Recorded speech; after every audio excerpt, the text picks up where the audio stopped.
الشيطان الرجيم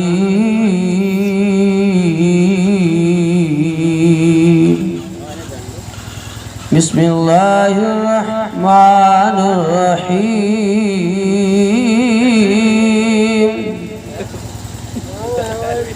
وبالوالدين إحسانا وذي القربى واليتامى والمساكين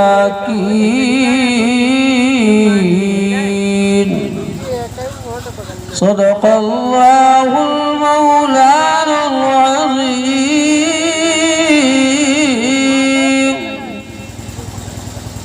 وصدق رسوله النبي الأمين الكريم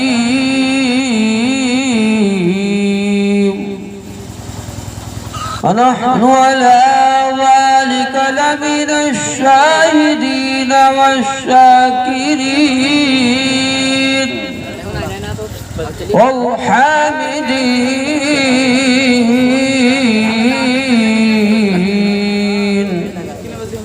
والحمد لله رب العالمين.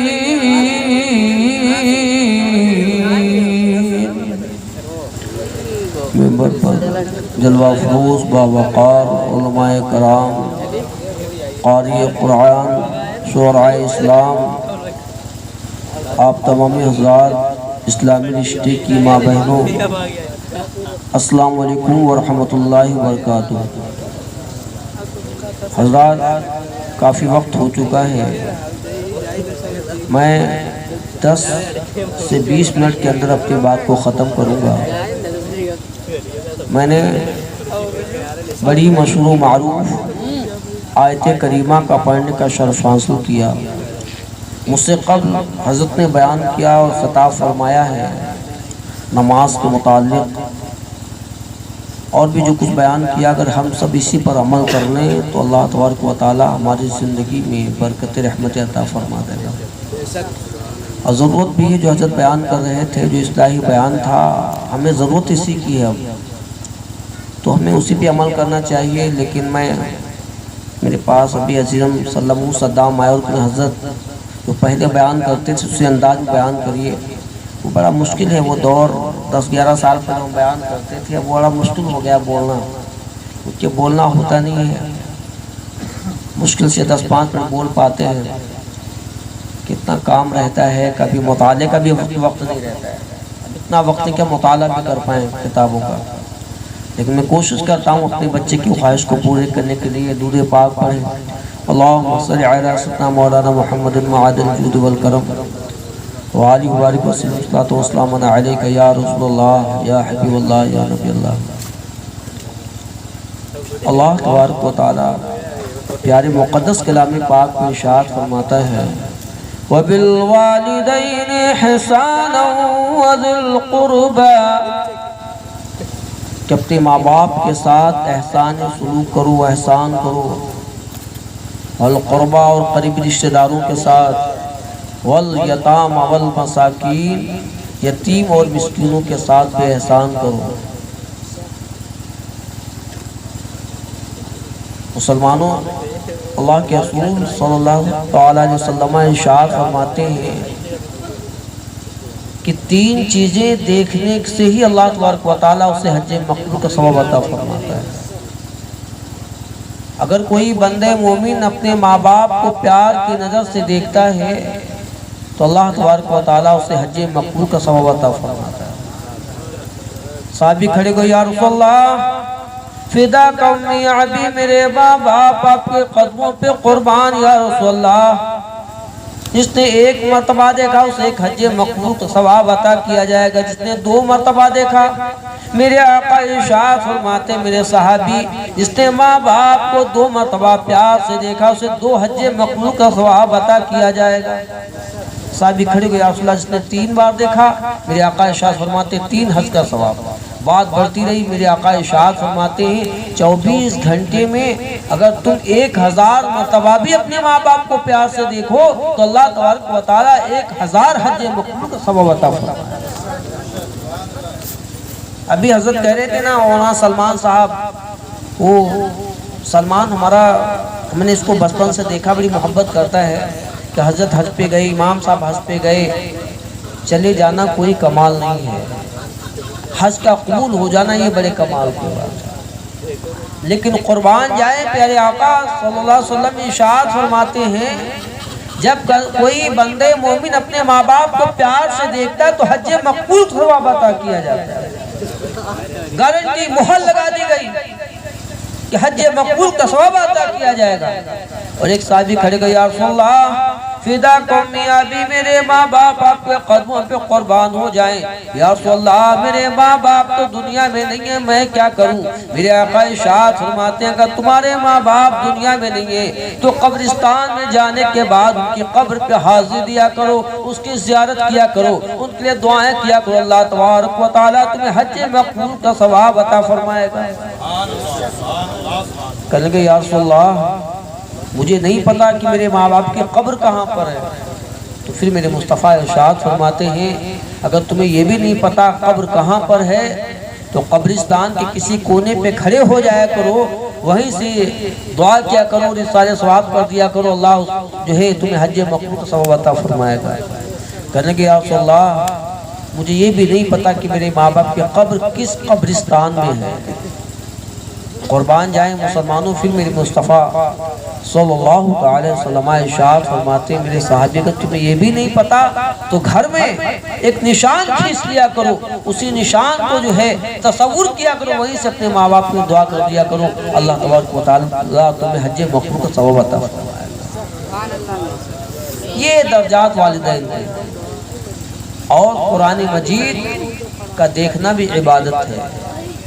آج بہت سے گھر ہیں جس میں قرآن مجید نہیں ہوتا، میں دیکھتا ہوں اپنے، میں جو آفس میں بیٹھتا ہوں صبح سے شام تک سینکڑوں لوگ آتے ہیں، میں اسی وجہ سے ان کو ایک نقص ہمارے یہاں لکھا جاتا ہے اور ہم کہتے جاؤ اس کو قرآن میں رکھنا جاتا ہے، ہوتا ہے اس کو دیکھ تو بہت سے لوگ ایسے آتے ہیں حضرت ہمارے قرآن پاک ہی نہیں ہے، کیوں نہیں ہے؟ کہا قرآن پڑھے نہیں ہے۔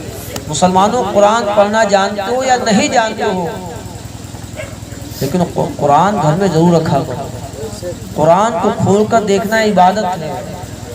اگر آپ دیکھیں قرآن کو، اگر یقین جانیں جو لوگ قرآن کھول کر دیکھتے ہیں عبادت کرتے ہیں، اگر عبادت جو آپ کو قرآن پڑھنا نہیں آتا زیارت کیا کریں، اللہ تبارک و تعالیٰ تمہیں اس کا ثواب عطا فرمائے گا۔ خانہ کعبہ ہے، اللہ کا گھر ہے، اس کی زیارت کریں بیٹھ کر، اس کو بھی ثواب دے کر ملتا ہے۔ تو یہ علماء کی زیارت کرنا یہ بھی ثواب کا باعث بنتا ہے۔ تو یہ کچھ چیزیں ہیں جو دیکھ کر ہی ثواب ملتا ہے۔ اپنے ماں باپ کو دیکھا کرو، پیار سے دیکھا کرو، تو اللہ تبارک و تعالیٰ تمہیں حج مقبول ثواب عطا فرمائے گا۔ اور حضرت نے جو نماز کے بارے میں بتایا تو مسلمانوں پہلے تم نمازی بن جاؤ، تمہاری اولاد اپنے آپ نمازی بن جائے گی۔ اولاد جیسا ماحول دیکھتی ہے۔ با فرید شکر گنج رحمۃ اللہ تعالیٰ علیہ کی جب 12 سال کی عمر ہوئی تو اپنی امی جان کے دامن کو پکڑ دیا اور کہنے لگے امی جان میری عمر 12 سال کی ہو گئی لیکن تہجد کی نماز قضا نہیں ہوئی۔ ماں نے مسکرا کے ارشاد فرمایا میرے لخت جگر، میرے شہزادے، اس میں تمہارا کیا کمال ہے کہ تمہاری تہجد کی نماز قضا نہیں ہوئی، اس میں تو تمہاری ماں کا کمال ہے۔ آپ نے کہا امی جان تمہارا کیا کمال ہے، ٹھنڈک میں اٹھتا ہوں، ٹھنڈے پانی سے وضو میں کرتا ہوں، رات کی نیند کو قربان میں کرتا ہوں، نماز میں ادا کرتا ہوں، پھر تمہارا کیا کمال ہے؟ اے امی جان اگر تمہارا کمال ہے تو بیان کرو، اے امی جان مجھے بتاؤ تمہارا کیا کمال ہے؟ تو ماں نے لخت جگر کو سینے سے لگایا تھا اور ارشاد فرمایا بیٹا اللہ کی قسم جتنے دن میں نے تجھے دودھ پلایا ہے کہ بھی بغیر وضو کے دودھ نہیں پلایا، اس دودھ کا اثر ہے تہجد کی نماز قضا۔ بیٹا میرے دودھ کا اثر ہے کہ تہجد کی بھی نماز قضا نہیں۔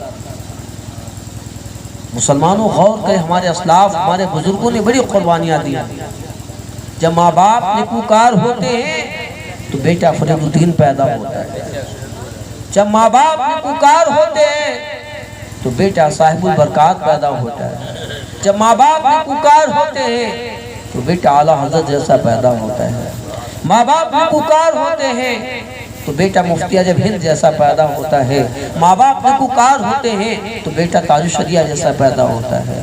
اللہ کی قسم آج ہماری ماؤں کی کوکھ میں طاقت نہیں کہ وہ جو ہے غوث اعظم پیدا کر سکے، خواجہ پیدا کر سکے، لیکن ہاں اگر کنٹرول کر لیں تو غلام غوث ضرور پیدا کر سکتے ہیں، غلام خواجہ ضرور پیدا کر سکتے ہیں، غلام اعلیٰ حضرت ضرور پیدا کر سکتے ہیں، لیکن کنٹرول تو کرو، نمازوں کے پابند ہو جاؤ۔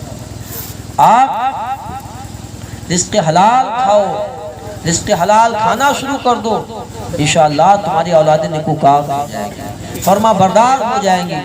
علامہ صبری اپنے دور کے بڑے بزرگ ہیں، آپ اپنے گھر میں بیٹھے کیا دیکھتے کو رونے والا آیا، دروازے پہ رو رہا ہے، آہو بھکا کر رہا ہے۔ آپ نے اس سے ملاقات کی اور پوچھا بھائی کیوں روتے ہو، کیا وجہ ہے؟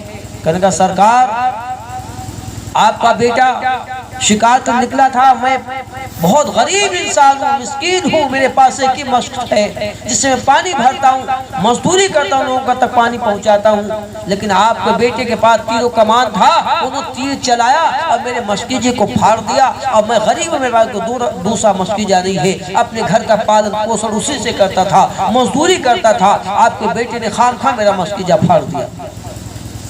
مسلمان دوزہ غور کریں، میں توجہ چاہوں گا آپ سے، آپ اپنے بیٹے کو تلاش نہیں کرتے، سیدھے اپنی شریک حیات کے پاس، جلال میں ہے، آنکھ سرخ ہے، پیشانی پہ جو ہے پسینہ چھایا ہوا ہے، آپ کہتے ہیں میری شریک حیات، یہ بتاؤ کہ جب میرا بیٹا تمہارے پیٹ میں تھا تم نے حرام لقمہ تو نہیں کھایا کوئی؟ اور آتا ہے تاریخ میں آپ اس غریب سے معافی مانگتے ہیں، اس کو نیا ایک مشق دیتے ہیں، کچھ پیسے دیتے ہیں اور حلوہ بنا کے کھلاتے ہیں اور کہتے ہیں مجھے معاف کرو میرے بیٹے نے حرکت کی ہے۔ آج اگر ہمارے دروازے پہ کوئی شکایت لے کے آتا ہے تو ہم شکایت سننا تو درکنار، ہم اسے پہ حاوی ہو جاتے ہیں، اس سے لڑنے کے تیار ہو جاتے ہیں، اس سے جھگڑا کرنے کے تیار ہو جاتے ہیں۔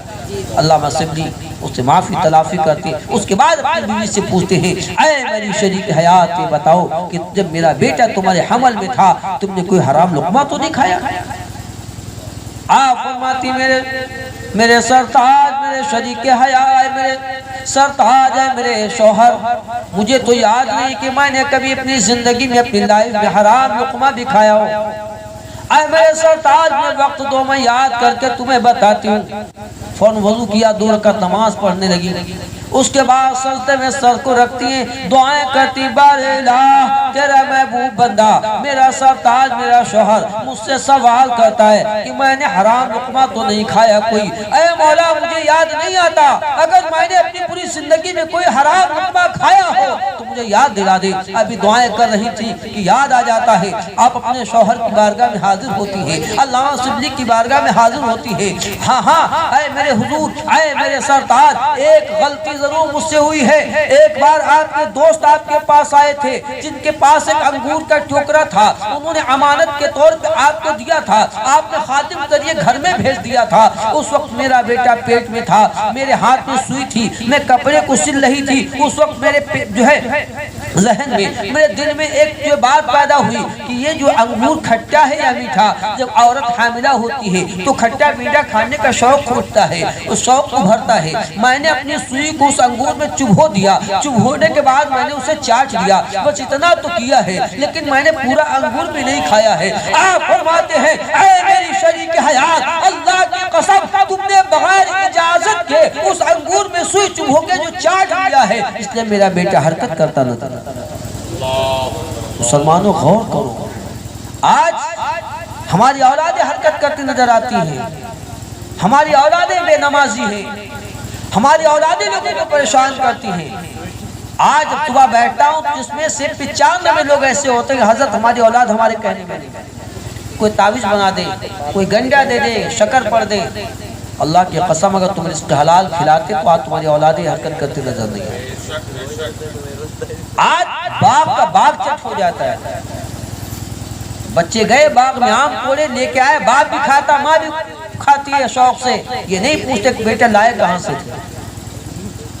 گنا کا کھیت، گنے ختم ہو جاتے کھیتوں کے، لیکن کوئی پوچھنے والا نہیں۔ بتاؤ اولادیں تمہاری حرکت نہیں کریں گی، پھر کیا علامہ صاحب کی کریں گی، مولانا سلمان صاحب کی اولادیں کریں گی؟ نہیں، تمہاری اولادیں حرکت کریں گی جب تک تم رزق حلال نہیں کھاتے ہو، کھلاتے نہیں اولاد۔ ہوتا ہے کہ بازار میں جاتے ہیں انگور تلا رہے ہوتے ہیں، وہ تول رہا ہوتا ہے، پھر تول نہیں پایا اسے توڑا اور منہ میں ڈال لیتے ہیں بغیر اجازت کے، یہ بھی حرام ہے یاد کہ وہ تمہارا مال نہیں ہے۔ میں مدینہ شریف گیا اور میں باغوں میں گیا تو میں نے دیکھا دکاندار پہلے سے کہتا تھا حاجی حلال، یہ پہلے سے کیوں کہتا ہے؟ وہ جانتا تھا انڈیا اور پاکستان کے لوگ آ رہے ہیں، مانے کے ہیں نہیں، یہ کھائے تو لیں گے، اس لیے پہلے حلال کر دو اس لیے حرام نہ ہو جائے، اس لیے وہ بازاروں میں وہ کہتا ہے حاجی حلال حاجی حلال۔ تو میں بہت غور کرنے میں سمجھ میں آیا کہ لوگ ہمارے کے مانتے ہیں، ابھی تل نہیں پایا مال وہ پہلے منہ میں ڈال دیتے ہیں، اس لیے وہ پہلے سے اعلان کر دیتا ہے کہ تمہارے لیے حلال ہے، کھاؤ خوب کھاؤ۔ اس لیے مسلمانوں غور رزق حلال کھانا شروع کرو، تمہاری اولادیں جو ہے تمہاری فرما بردار ہوگی۔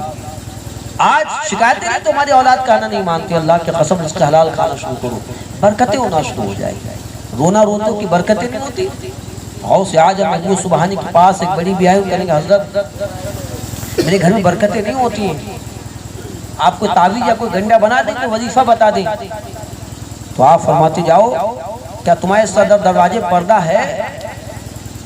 اور تاریخ میں آتا آپ نے یہ بھی پوچھا کہ نماز پڑھتے ہو؟ کہ حضور آپ کا مرید ہے، ہم تو نماز پڑھتے ہیں، تہجد پڑھتے ہیں، چاشت پڑھتے ہیں، قرآن تلاوت بھی کرتے ہیں۔ کیا صدر دروازے پردہ ہے؟ کہ حضور پردہ نہیں ہے، کہ جاؤ پردہ ڈال دو۔ مرید تھے، مریض نہیں تھے وہ۔ آج مرید اس لیے ہوتے ہیں کہ میاں کا تعویذ فائدہ کرتا ہے، بس ایک تعویذ مس ہو جائے تو پیر بدل دیتے ہیں۔ ہاں تو حال جو ہے تعویذ مس ہونے تو پیر ہی بدل دے گا۔ اللہ کی قسم پیری مریدی کا یہ نام نہیں تعویذ گنڈوں کا۔ امیر خسرو کہتے ہیں خسرو دریا پریم کو جاتی الٹی دھار، جو ڈوبو سو پار گئو، جو تیرو سو ڈوب گئو۔ پیری مریدی کا مطلب تو یہ تھا کہ پیر کی محبت میں ڈوب جا، شیخ کی محبت میں ڈوب جا، تب تو پار ہو۔ تو ہوا کیا؟ آپ آنکھیں بند فرمائیں اور کہا جاؤ صدر دروازے پہ پردہ ڈال دو، جا کر پردہ ڈال دیا۔ کچھ دنوں کے بعد واپس آیا کہ حضور عقل کام نہیں کرتی، میں آیا تھا آپ کے پاس، کوئی وظیفہ بتائیں گے، کوئی گنڈا دیں گے، کوئی تعویذ دیں گے، کوئی عمل بتائیں گے، آپ نے نہ تو کوئی عمل بتایا، نہ کوئی تعویذ دیا، نہ کوئی گنڈا دیا، کوئی وظیفہ بھی نہیں دیا۔ لیکن جب سے میں نے گھر میں پردہ ڈالا ہے خوب برکت ہو رہی ہے، گھر میں رحمتیں آ رہی ہیں، خوب برکتیں ہو رہی ہیں۔ حضور پردے سے برکت سے کیا تعلق ہے؟ تو غوث اعظم محبوب سبحانی ارشاد فرماتے میرے مرید جس گھر پہ بے نمازی کی نظر ایک مرتبہ پڑ جاتی ہے تو اللہ تبارک و تعالیٰ اس گھر کی 40 دن کی برکت کو اٹھا لیتا ہے۔ مسلمانوں جس گھر پہ بے نمازی کی نظر ایک بار پڑ جائے تو اللہ تبارک و تعالیٰ 40 دن کی برکت کو اٹھا لے۔ جس گھر میں پورا گھر کا گھر بے نمازی ہو، خاندان کا خاندان بے نمازی ہو، قبیلے کا قبیلہ بے نمازی ہو، بستی کی بستیاں بے نمازی ہو، برکتیں کہاں سے آئیں؟ کس دل جلنے کا خوب کہا تھا ویرا کرنے کو گلشتہ ہے کہ الو کافی ہے، ہر شاخ میں بیٹھا الو ہو انجام گلشتہ کیا ہو۔ مسلمانوں ہوش میں آؤ، جب یہاں سے جانا تو نمازوں کی پابندی لے کر جانا، یہاں سے جانا تو والدین کی فرما برداری لے کر جانا، اپنے ائمہ کی اپنے علماء کی عزت کرنا سیکھو، اپنے سے بڑوں کی عزت کرو، چھوٹوں پہ شفقت کرو۔ پتہ نہیں کس وقت یہ جو ہے زندگی کی آخری شام ہو جائے۔ کتنے لوگ بازار میں جاتے ہیں یہ سوچ کر جاتے ہیں ہمیں شام کو واپس آنا ہے، جس دکان پہ بیٹھے ہوتے نئے کپڑے خریدتے ہیں اسی دکان پہ ان کا کفن بک رہا ہوتا ہے۔ بہت سے لوگ جو شام کا وعدہ کر کے گئے اہل خانہ سے لیکن ان کی شام واپس نہیں ہوئی، وہ اپنے گھر نہیں واپس آ سکتے۔ اس لیے یہ بات سوچو کل ہم نماز پڑھیں گے، بوڑھے ہو جائیں گے تب حج کریں گے، ہم کل سے زکوٰۃ دیں گے، کل سے صدقہ کریں گے، کل سے اچھا کام کریں گے، کل آیا ہی نہیں کسی کا۔ کتنے لوگ ہیں جو کل کا انتظار کرتے کہ دنیا سے چلے گئے، ان کا کل نہیں آیا۔ اور یہ مال کی حوث کبھی ختم نہیں ہوتی، یہ مال کی حوث کبھی ختم نہیں ہوتی۔ سکندر نے آخری وقت میں وصیت کی تھی نا میرے محسنوں جب میرا جنازہ تیار کرنا تو میرے ہاتھ کفن سے باہر نکال دینا، اور پھر میرے جنازے کو پورے شہر میں گشت کرانا۔ لوگوں نے پوچھا تھا ایسا کیوں وصیت فرماتے ہیں؟ کہ دنیا دیکھ لے کہ سکندر بہت ساری جائیداد اور ملک کا مالک ہو رہنے کے بعد دنیا سے جا رہا ہے تو خالی ہاتھ جا رہا ہے۔ اس لیے مسلمانوں کچھ نہیں جائے گا ساتھ، جو دنیا میں کر رہے ہو نا یہ اعمال تمہارے ساتھ جائے گا۔ تو مسلمانوں میں اپنی بات کو ختم کرنا چاہوں گا کہ پڑھنے کا بھی، تو اس لیے یہاں سے جائیں تو یہ پیغام اور مسلک اعلیٰ حضرت پر قائم ہے۔ ہماری خانقاہ بلگرام ہو یا مہرہ ہو، ہماری خانقاہوں کا یہ اعلان ہے، جب ہم لوگ جاتے ہیں جہاں بھی جاتے ہیں تو ہماری خانقاہ یہ پیغام ضرور ہوتا ہے کہ ہم سب کو مسلک اعلیٰ حضرت پر قائم رہنا ہے۔